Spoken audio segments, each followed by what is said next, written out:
مساء الخير عليكم، ازيكم عاملين ايه؟ يا رب تكونوا بخير. اعرفكم بنفسي، معكم دايركتور ابتسام مجاهد، بشتغل في شركه اوربلين. انا هشرح لكم في الفيديو طريقه شغلنا او المنهج بتاع شغلنا لاي عضوه هتسجل معانا جديده او اي عضوه هتبدا معانا الشغل، وهبدا اعرفك ازاي اصلا احنا بنقدر نوصل لاعلى مرتبات، ازاي بنوصل لشيكات، ازاي بنوصل لسفريات، لان احنا اقوى فريق في اوربلين بيقدر يساعدك ان انت توصلي لمرتبات عاليه جدا وانت في بيتك وسط ولادك، من غير ما تخرجي، من غير ما تدخلي. لو انت طالبه، لو انت ست بيت، لو انت موظفه بتشتغلي، ايا كان ظروفك. طبعا الفريق بتاعنا ستات وبنات بس، ما فيش رجاله عشان ما يبقاش في حرج او يبقى في خوف او يبقى في قلق. طيب يعني ايه دايركتور؟ دايركتور ده اول لقب عندنا في الشركه. احنا الشركه بتاعتنا في حاجه كده فيها اسمها مستويات والقاب. اول لقب عندنا في الشركه اللي هو دايركتور. دايركتور ده يعني شيك ب35,000 جنيه. طب هل الشيك ب35,000 جنيه ده بس كده هاخده وخلاص؟ لا، ده في مرتب شهري بيتراوح من بين 10,000 ل15,000 على حسب انتي مقفله المستوى بتاعك ازاي او الشجره بتاعتك ازاي. طيب اول لقب ده في اورفلام فيها القاب كتير جدا، فيها شيكات، فيها سفريات، فيها مميزات كتيره جدا مش موجوده في اي شغل تاني. طيب وعلشان انتوا مع قائد قوي بيقدر يخليكوا تنجحوا وانتي سبب نجاحك في الاول والاخر، احنا بنديكي الادوات بتاعتنا وبنديكي المنهج بتاعنا وبنتابع معاكي وبنعلمك كل حاجه وبنمشي معاكي خطوه خطوه علشان تقدري توصلي للنجاح اللي احنا وصلناه. طيب تعالوا نعرف اصلا انا قصتي ودخلت اوربلين ازاي وامتى وايه القصه بتاعتي. انا دخلت اوربلين اول ما جت الكورونا. طبعا كل الناس قعدت في بيوتها، ما كانش في حد بيخرج من بيته، ما كانش في شغل. انا كنت بشتغل في كذا مجال، عندي حضانه من 2009 ومحفظه قرآن تقريبا بقالي 23 سنه واخصائيه تخاطب، واشتغلت في كذا مكان. فلما جت الكورونا يعتبر كل المجالات اللي احنا كنا بنشتغل فيها وقفت، فانا ما كانش يخطر على بالي ان انا اشتغل في اي مجال تاني غير المجال بتاعي، او ما كنتش متوقعه اصلا ان انا ممكن اشتغل في الاونلاين او انجح فيه، لان ما كنتش بصراحه بثق في اي حد بيقول لي شغل اونلاين.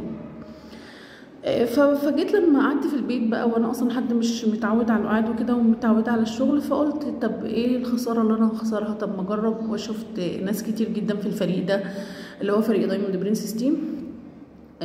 الفريق بتاعنا ناجحه ومحققه القاب وشيكات وسفريات ومرتبات وحاجات كتيره جدا. فقلت ايه المشكله لما اجرب مع الناس دي؟ ايه الخساره اللي انا هخسرها؟ قعدت افكر كده مع نفسي ان انا مش هخسر حاجه، انا كده كده اصلا مش هخرج، انا هدخل وهشتغل وانا في بيتي. طيب ايه اللي ممكن اخسره؟ الحاجه الوحيده اللي ممكن اخسرها اللي هو مصاريف تفعيل العضويه، واحيانا كتير جدا بتكون مجانا.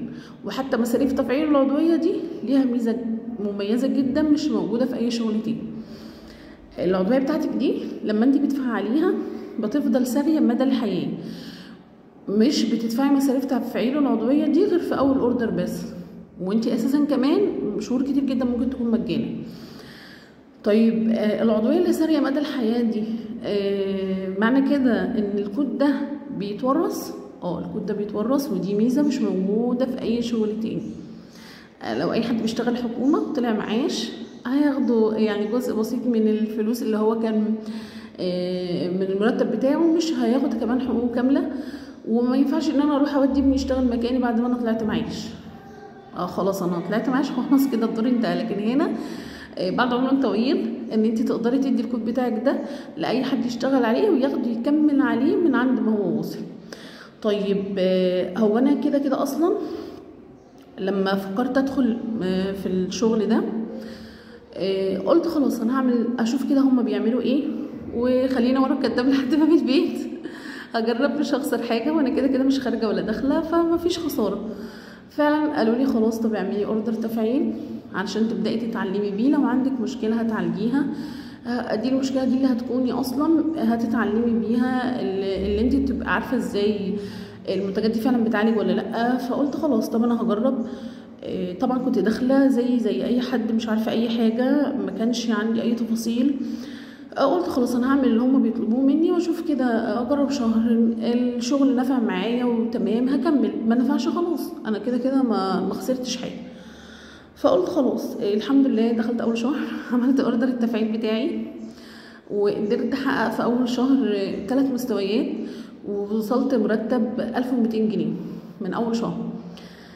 تاني شهر كنت بدأت افهم الشغل طبعا، يعني انا هنا قعدت افكر كده ايه ده الشغل طلع بجد وانا طلع لي مرتب، فليه بقى ما كملش واركز اكتر علشان اكسب اكتر او اطلع مرتب اكبر.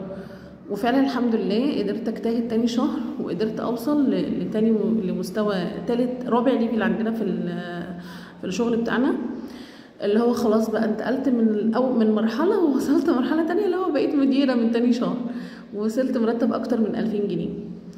طب قلت لا يعني كده لا، ده الناس دي مش بتنصب ولا حاجه، وبدات افهم الشغل اكتر واسمع تدريبات اكتر واطور من نفسي اكتر واشتغل على نفسي اكتر، علشان انا عايزه احقق اكتر. طبعا زي اي حد كان عنده فهم خاطئ الاورفلام بيقول لا من غير ما يسمع، من غير ما يجرب، من غير ما يشوف، من غير حتى ما يفكر. ما كنتش بدي فرصه لحد ان هو يكلمني. فطبعا في اورفلام ناس كتير ناجحه، وفي ناس برضو كتير مش ناجحه. مش كل شغل الناس بتنجح فيه، في مجالات احنا بننجح فيها، وفي مجالات الناس ما بتقدرش تنجح فيها. فقلت خلاص خليني بقى كده ايه اركز اكتر وانجح اكتر. طبعا انتي لو دخلتي عندي على الصفحه هتلاقي نجاحي ونجاح ناس كتير جدا من اللي مسجلين معايا، مديرين كتير جدا. ولو دخلتي على صفحه مؤسسه الفريق هتلاقي ناس كتير جدا عامله القاب، ناس كتير جدا وصلت لسفريات وشيكات.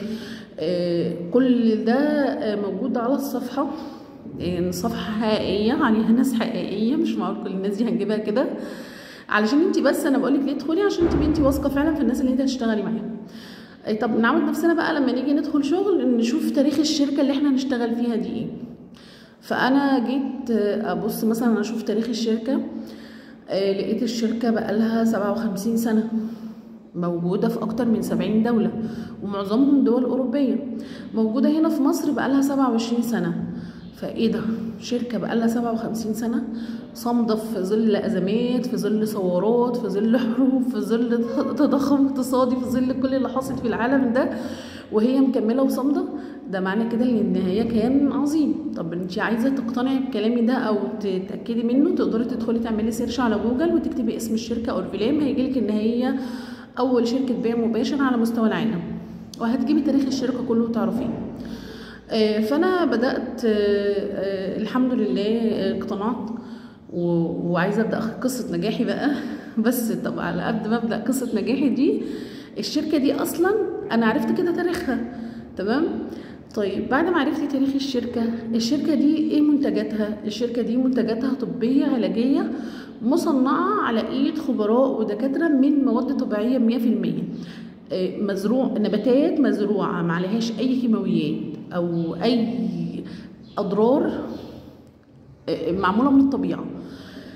يعني السويد دي اصلا بلد زيرو تلوث. تخيلي بقى ان انت بتستخدمي منتجات ما فيهاش اي ضرر ولا فيها اي كيماويات ولا اي حاجه خالص تضرك، انضف من الاكل اللي احنا بناكله. فكمان اصلا اللي بيصنع المنتجات دي خبراء يعني اللي عاملين دراسات كتيره جدا، مش دكتور اللي هو واخد دكتوراه بس، لا ده عالم يعني درس كذا شهاده وخد كذا خبرات كتير جدا من ناس قبله علشان يقدر يوصل لدرجه العالم. فتخيلي بقى اللي بيصنع لك المنتجات دي عالم. كمان في ناس في الشركه وظيفتهم ان هم يتجرب عليهم المنتجات. يعني انا اروح كده اسلم وشي للشركه تجرب فيه المنتج، فانا لو مش واثقه 100% ان المنتج ده طبيعي مش هيسبب لي اي مشكله، ما كنتش هروح ادي او اجرب في الشركه. اي منتج لو انتي معانا عضوه في الشركه، هاتي اي منتج كده انتي اشتريتيه هتلاقي عليه ختم من وزاره الصحه. يعني اصلا قبل ما يدخل ليكي وتبداي يبقى ينفع تستخدميه او تاخديه، قبل ما يدخل مصر خاضع لوزاره الصحه، يعني عاملين عليه كده ختم من وزاره الصحه، يعني امن 100%. كمان اصلا قبل ما بيخرج من الشركه بيكون خاضع للصرامه الاوروبيه، يعني مر بتجارب كتير جدا قبل ما يوصلك. فانا بقى يعني بعد ما سمعت ده كله هبقى واثقه في الشركه دي ولا لا؟ طب الشركه دي ايه نظامها في الشغل؟ زي ما انا قلت لكم كده، لو دخلتي عملتي سيرش على جوجل هتلاقيها اول شركه بيع مباشر على مستوى العالم. يعني الشركه شغاله بنظام اسمه البيع المباشر، اللي هو لو انا رحت مثلا اشتريت من الصيدليه منتج ب 100 جنيه، المنتج ده تكلفته اصلا على شركته 20 جنيه، بس على ما وصلني بقى بأزيد من تكلفته الحقيقيه اللي هو 100 جنيه، على ما تاجر جمله حط مكسبه وتاجر تجزئه وصاحب الصيدليه اللي هو دافع ايجار ومشغل ناس ودافع ضرايب وتأمينات فحط مكسبه على المنتج، فانا خدت منتج اعلى من قيمته الحقيقيه، والمنتج اصلا متكلف على الشركه بتاعته 20 جنيه وانا خدته ب 100 جنيه. طب تعالي بقى نشوف نظام شركتنا. الشركه بتبيع البيع المباشر اللي هو المنتج بيوصلك من الشركه مباشره، مفيش اي وسيط في النص، يعني محدش بياخد منك اي مكسب، مفيش اي مجال او شك ان المنتج ده يكون اتزور او اتعمل كوبي او نسخ او مش مضمون. لا، انت واثقه 100% ان المنتج ده اتصنع في السويد وجالك هنا من الشركه مباشره عليكي، مفيش حد هيحط عليكي بقى لا مكسب شحن ولا تاجر جمله ولا تاجر تجزئه ولا الكلام ده. نظام الشركه ان المنتج يوصل من الشركه للعميل مباشره، مفيش وسيط في النص. فبالتالي لو المنتج ده اصلا متكلف مثلا على شركته، خلينا مثلا كده نبص في الكتالوج هنا، ده مثلا اهو كريم، لو الكريم دون الشركه مصنعاه ب 199 جنيه تمام، وهي عامله عليه خصم في الكتالوج الشهر دون 50%، تمام كده، فهيبقى سعره في الكتالوج 99 جنيه. انت كعضو بقى تاخدين السعر ده؟ لا، انت ليكي خصمين على كل منتج، خصم كتالوج وخصم عضوي. يعني هتاخدي المنتج باقل من تكلفته، هي الشركه مكلفاه ب 199 جنيه وسعره في الكتالوج ب 99 جنيه، اضربي بقى 99 دي في علامه 77%، هيديكي سعر المنتج اللي هو تقريبا هيبقى 99 في علامه 77، احسبوها كده هتلاقيه يعني اللي هو قل اصلا من تكلفته. يعني تخيلي انت واخده منتج خاضع للصرامه الاوروبيه في كل المواصفات اللي انا قلتها دي، وكمان ارخص من السعر اللي هو متصنع بيه. طيب لو انا مثلا استفدت بكل ده، هل كده انا خسرت لحد دلوقتي؟ مفيش اي خساره. طيب تعالوا نشوف بقى الفريق بتاعنا اللي انت هتشتغلي فيه او اللي انت هتسجلي معاه. الفريق بتاعنا ده رقم 3 على مصر، مؤسسة الفريق بتاعنا اللي هي دبل دايموند دايركتور انجي فتحي بقالها 6 سنين.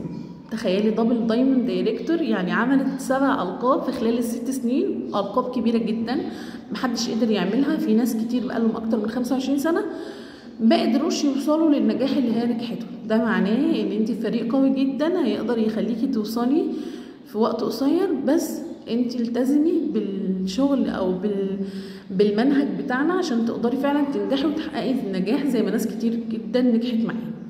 طب هاتي ورقه وقلم بقى واكتبي اللي انا هقوله عشان انا هبدا اشرح لك ايه طريقه الشغل. تعالوا بقى نعرف اسرار شغلنا او نعرف ايه هو نظام شغلنا. احنا طبيعي اي حد عنده شغل ونجح في شغله لازم يبقى عنده اسرار، بس احنا هنديكي الاسرار دي عشان خلاص انت سجلتي وبقيتي معانا عضوه في الفريق، وعشان انت بتسمعي الفيديو ده دلوقتي يبقى انت عضوه معانا في الفريق خلاص وسجلتي اوريدي، فبالتالي هتعرفي الاسرار بتاعتنا او هتعرفي نظام شغلنا، لان طبعا احنا مش بندي الاسرار دي لاي حد. طيب لو انت بقى جد مهتمه واديتي الشغل ده وقته وعندك التزام هتقدري توصلي وتحققي نجاح زي ما ناس كتير جدا نجحت معانا. طيب لو انت بقى مش فارق معاكي النجاح ده خلاص ما تدخليش معانا ولا تسجلي. طيب انت هتقدري تنجحي بمجهود قليل جدا ووقت قليل جدا، بس اهم حاجه تدي الشغل اهتمام الكافي، اللي هو انت بتشتغلي اونلاين.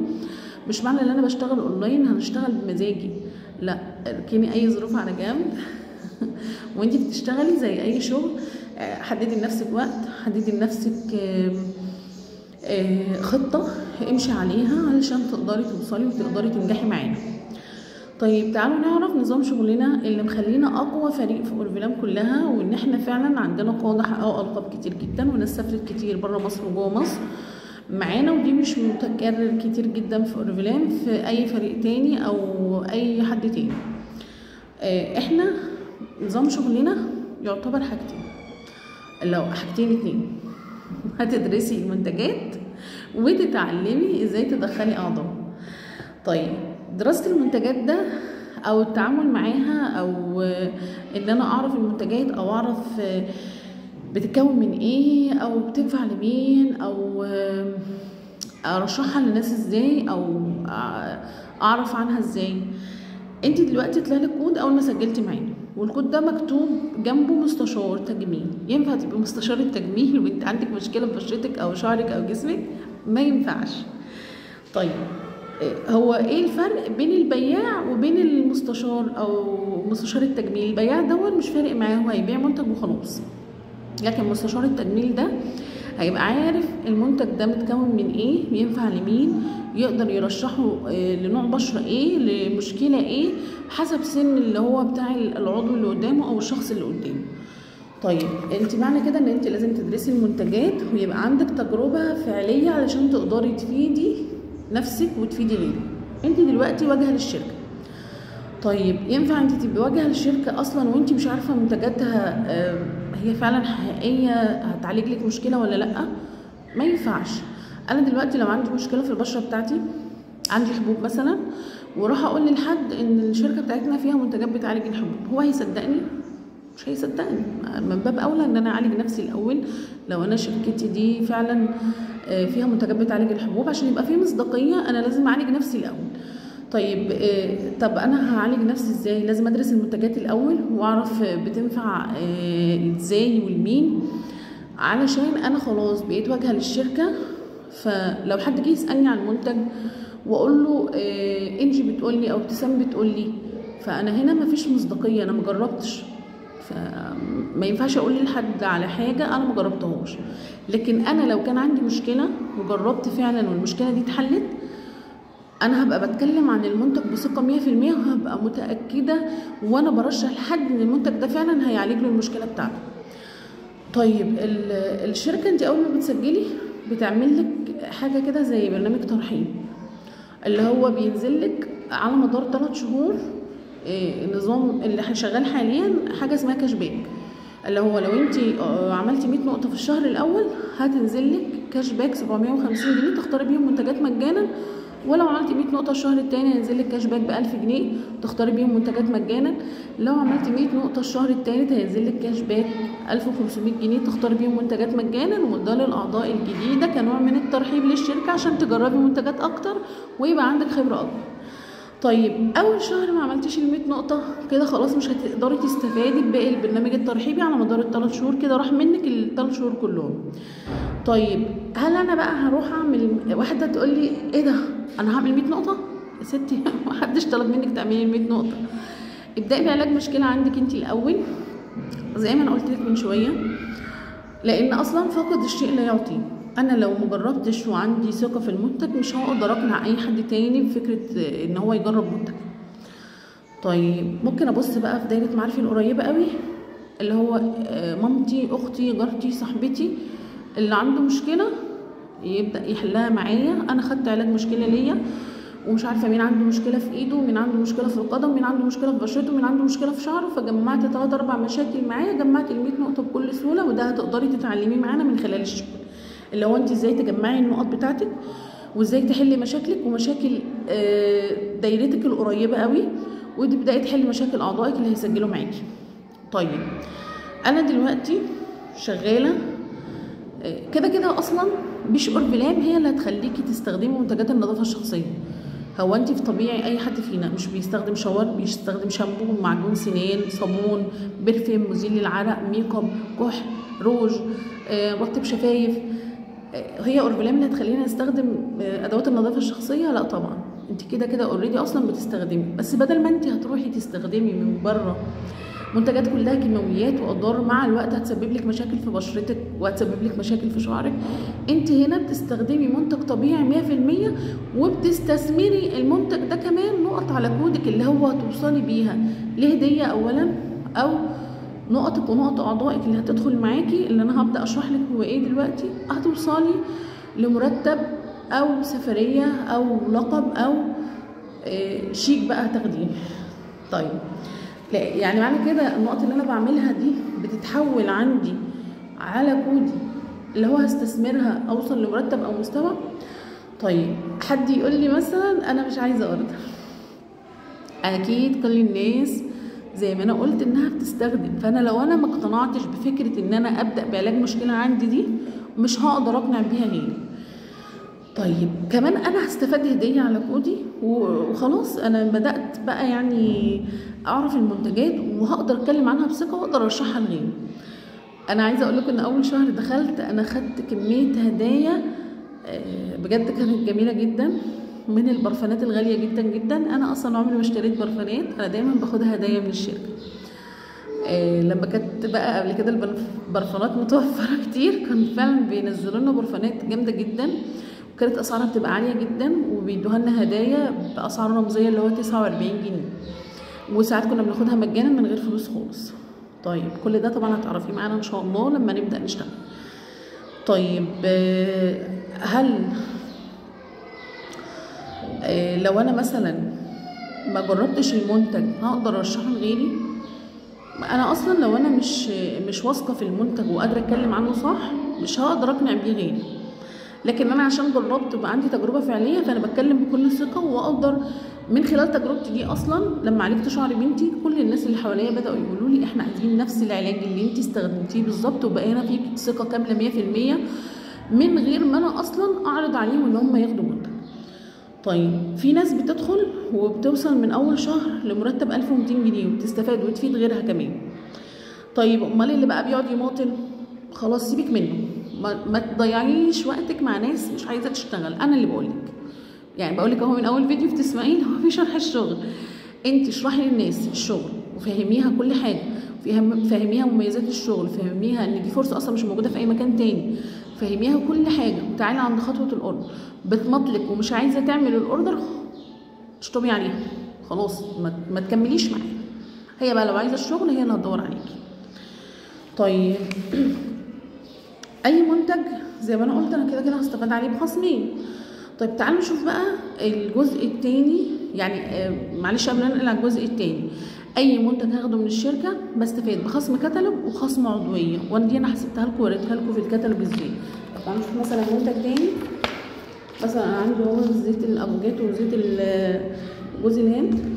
مثلا هنا الزيت اهو ب 344 بعد خصم الكتالوج اللي هو خصم كام 60%، وصل ل 135. هاخد بقى كمان عليه خصم العضويه اللي هو اضربه في 77%، هيطلع لي تقريبا بحاجه و80.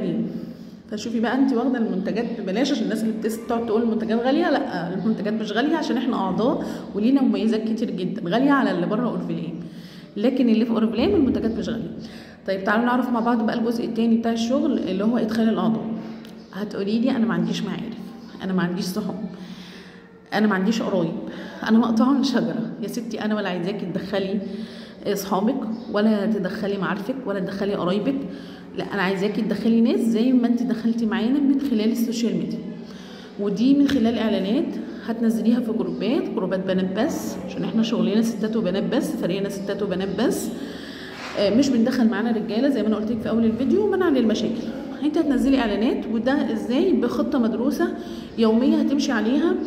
هتاخدي ازاي تنزلي اعلانات، مواصفات الجروب اللي هتنزلي فيه، صيغ الاعلانات اللي هتنزليها، شروط الاعلان عشان يجيب معاكي تفاعل، عدد الاعلانات، عدد الجروبات اللي هتشتركي فيها. هتاخدي خطه كامله، وهتاخدي كمان معاها الادوات اللي هتقنعي بيها الناس وانت بتشرحي لهم الشغل. يعني انا دلوقتي جالي اي اعتراض هيقابلني، هتلاقي الاعتراض اللي هيقابلك ده عندنا رد ليه، وهتاخديه جاهز ما عليكي الا انك تنسخي وتردي على الناس، مش اكتر من كده. طبعا الراعي اللي انت هتسجلي معاها هتبقى معاكي خطوه خطوه، وهي واخده مننا التدريبات وهتشتغل معاكي وتفهمك كل حاجه بالترتيب. طيب انا ممكن اكلم اكتر من 30 40 بنت في نص ساعه، لان كل حاجه جاهزه. الموضوع مش هياخد منك وقت، هو بس ان انت خلاص هتبداي تتعلمي وتاخدي التدريبات، واحنا مش هنسيبك، ان كده كده المديره بتاعتك او الراعي بتاعتك او الدايركتور بتاعتك هتبدا تساعدك وتبدا تدربك وتعلمك كل حاجه خاصه بالشغل عشان تبداي نجاحك وانت مقتنعه معانا 100%. طب ايه الفايده بقى من دخل الاعضاء ده؟ انا دلوقتي عضوه جديده عملت 100 نقطه، ودخلت عضوه تانية هي كمان عملت 100 نقطه، ودخلت عضوه ثالثه عملت كمان 100 نقطه، انا كده بقيت 300 نقطه. طيب الاعضاء اللي انا دخلتهم دول علمتهم الشغل، واحده كمان دخلت عملت 100 نقطه، انا بقيت 400 نقطه. معنى كده اللي نقطي ونقط اعضائي واعضاء اعضائي الى ما لا نهايه في الشجره كلها بتتجمع وتتحط عندي عشان اوصل لمرتب او مستوى او لقب. طب هل النقط دي بتنقص منها حاجه عند الاعضاء اللي عملتها؟ هم كمان بيستفادوا، الشركه السيستم بتاعها عادل جدا، مش بيظلم حد، بيدي كل واحد على قد تعبه وعلى قد شغله. هم بيستفادوا، وانت دورك ان انت تعلميهم ان هم يدخلوا اعضاء وينجحوا ويدربوا الاعضاء دي انها تنجح، علشان نجاحك مرتبط بنجاح اعضائك. يعني عدد النقط بقى اللي في الشجره دي كلها هي اللي وصلتني للمستوى اللي هو وصلني لمرتب او وصلني لشيك او لقب. طيب يا ترى كده في حاجه صعبه في شغلنا؟ تعالي نعرف بقى المستويات اللي انت هتاخدي. انا خلاص دلوقتي اتعلمت ادخال اعضاء، ابتديت ادخل ناس، وبدات اشغل الناس اللي انا بدخلها دي، وبدات اعلمهم ازاي اصلا هم كمان يشتغلوا ويدخلوا ناس، وبدا الفريق بتاعي يكبر. تعالي بقى نشوف اصلا المستويات بتاعتنا دي هتتحسب ازاي. المرتبات دي بتبتدي من حاجه بسيطه خالص وبتوصل الى ما لا نهايه، زي ما انا قلت لكم في اول الفيديو ان الشركه فيها مميزات مش موجوده في اي مكان تاني. اورفلام جمال، مال، متعه. جمال بتحافظي على بشرتك بمنتج طبيعي وعلاجي، مال انك بتوصلي لمرتب او مستوى او شيك، متعه انك بتسافري مع اورفلام في اماكن عمرك ما كنتي تحلمي ان انت تروحيها، والسفر مع اورفلام غير. اسالوني انا. طب المستويات دي بتبدا من اول 3% حاليا شهر 3 و4 و5 المستويات فيه اقل شويه عن الطبيعي، فانا هشرح لك على اللي موجود حاليا. طبيعي مستوى 3% ده 200 نقطه، هو حاليا 150 ده اللي هو هتاخدي نقطه، هتاخدي هديه وهتاخدي مكافاه. طيب تاني مستوى 6%، طريقه هو المستويات باينه بس مش عارفه هتبان قدامكم صح ولا مش باينه، هبقى ابعتها لكم في السكرين. 6% اللي هو تاني مستوى، كان قبل كده 600 نقطة، وحاليا اللي هو شهر 3 و4 و5 450 نقطة اللي هو هتاخدي مرتب 250 جنيه. 9% اللي هو 900 نقطة هتاخدي مرتب 900 جنيه. انت لقبك من 3 و6 و9 مستشار تجميل. طيب انا بدأت وصلت 12%، من اول 12% خلاص بقيتي مديرة وتقدري تتأهلي مع الشركة تسافري شرم او الغردقة 3 ايام من غير ما تدفعي ولا مليم مجانا، وصلتي لمرتب 2000 جنيه، ومعايا ناس بتقدر توصلوا من اول شهر وتاني شهر. 15% 3000 نقطة اللي هو مرتب 4000 جنيه برضو سفرية شرم او الغردقة. 18% 5000 نقطة اللي هو مرتب 6000 جنيه وسفرية شرم او الغردقة. طب 21% سينيور مانجر 7500 نقطة، واللي هو هتقدري توصلي لمرتب من 10000، لا ممكن اكتر، يعني انا ما وصلت سينيور مانجر ده كان مرتبي معدي من 12000 جنيه، ولما تثبتي عليه 6 شهور تقرريه 6 شهور هتقدري تاخدي اول لقب في الشركه اللي هو دايركتور وشيك ب 35000 جنيه غير المرتب الشهري اللي ماشي. هل اورفلام بتنتهي هنا؟ اورفلام ما بتنتهيش هنا، اورفلام ملهاش سقف ملهاش نهايه. مطلوب منك ال 100 نقطه بتوعك، وبعد كده هتبداي تدخلي اعضاء، وبعد كده هتشوفي بحر من المستويات والشيكات والالقاب وسفريات مش موجوده غير عندنا في اورفلام بس. طب هو ده البيزنس؟ البيزنس في البلاد المتقدمه، اللي هو ازاي تعملي بيزنس قوي وانت في بيتك وسط ولادك من غير ما تخرجي من غير ما تدخلي. طيب بعد المستويات دي بقى هاتي ورقه وقلم كده واكتبي حالا انت عايزه توصلي لمرتب كام. انا اول ما دخلت كتبت ان انا عايزه اوصل مرتب تبقى البدايه بتاعتي 10000 جنيه، مش عايزه اقل من كده، والحمد لله الحمد لله قدرت في خلال 7 شهور بالظبط اوصل للمرتب ده. بيدخل معايا اكتر من 300 400 عضو في الشهر. هل كل الناس بتشتغل؟ لا طبعا مش كل الناس بتبقى تقدر تشتغل في نفس الشغل بتاعنا، في ناس بتنجح في ناس بتفشل، ده طبيعي جدا في اي مجال في الدنيا. معايا ناس من اول شهر اللي هو يعني انا مثلا عن نفسي اول شهر قدرت اوصل 3 و6 و9، تاني شهر وصلت 12، سبت على 12 شويه، وبعد كده قدرت في شهر 12 وصلت 15%، وسبت على 15% ده شويه بت فيه يجي 3-4 شهور، وقدرت اعمل 18 و21 الاثنين في شهر واحد. طيب احنا اديناكي التدريبات، هنديكي كل حاجه اللي هي تبقى سبب في نجاحك، هديك كل الادوات اللي هتنجحك، بس مش عايزين منك غير الالتزام والجديه. بصي كل اللي احنا عايزينه منك انك انت تبقي عندك فعلا جديه وعايزه تنجحي، مش عايزين اكتر من كده، واحنا هنساعدك بكل الطرق، هنديكي الادوات جاهزه، الشغل جاهز. فزي ما انا بقولك كده، عشان تكوني ناجحه وعضو فعال لازم تعملي اللي عليكي، خليكي صريحه مع نفسك. الشغل بتاعنا بدون تسويق، بدون خبره، بدون راس مال، بدون مؤهل. لو عندك ظروف، كلنا عندنا ظروف، اركني ظروفك دي على جنب وركزي في شغلك ونظمي وقتك يومك. كلنا بنفتح الفيسبوك، افتحي الفيسبوك واستفادي منه، بدل ما هو اللي بيستفاد منك باللايكات والمكاسب اللي انت بتدخليها له، لا اعملي انت منه فلوس. ليه ما تعمليش بيزنس قوي تستفادي منه وتفيدي غيرك كمان، تبقي سبب في رزق لنفسك ورزق لغيرك. مش موجود الفرصه دي في اي مكان تاني. بعد ما احنا فهمنا الشغل هتقابلك اعتراضات، ناس هتقولك مش هتوصلي، مش هتنجحي، اقرب الناس ليكي يحبطوكي، تسمعيلهمش، بس ابدأي انت ركزي واشتغلي، واول نجاح هتحققيه كده هتلاقيه هم اللي بيقولوا لك انت بتشتغليش ليه، عايزين بقى يشوفوا خير اكتر من اللي هم شافوه. وده حصل معايا وحصل مع ناس كتير جدا، اقرب الناس ليهم كانوا بيحبطوهم، لما وصلوا النجاح بداوا يعني انا ولادي لما بيشوفوني ما بشتغلش، ما تشتغليش ليه يا ماما؟ ان احنا شايفينك النهارده ما عملتيش مكالمات، شايفينك النهارده ما عملتيش تدريبات، فما عملتيش اجتماعات، فهم ايه ده يعني؟ الشغل بقى فارق معاه. فبجد اورجلام فرصه مش موجوده في اي مكان تاني. التزامك وجديتك هم سبب نجاحك، واحنا هنديكي كل الادوات اللي هتساعدك. لو حابه تبداي وتكملي بسرعه، اجري على المديره بتاعتك او الراعي اللي سجلتك وقولي لها يلا انا عايزه التدريبات، واعملي الاوردر بتاعك وابداي، وان شاء الله بالتوفيق والنجاح ليكم، ويا رب اكون فدتكم.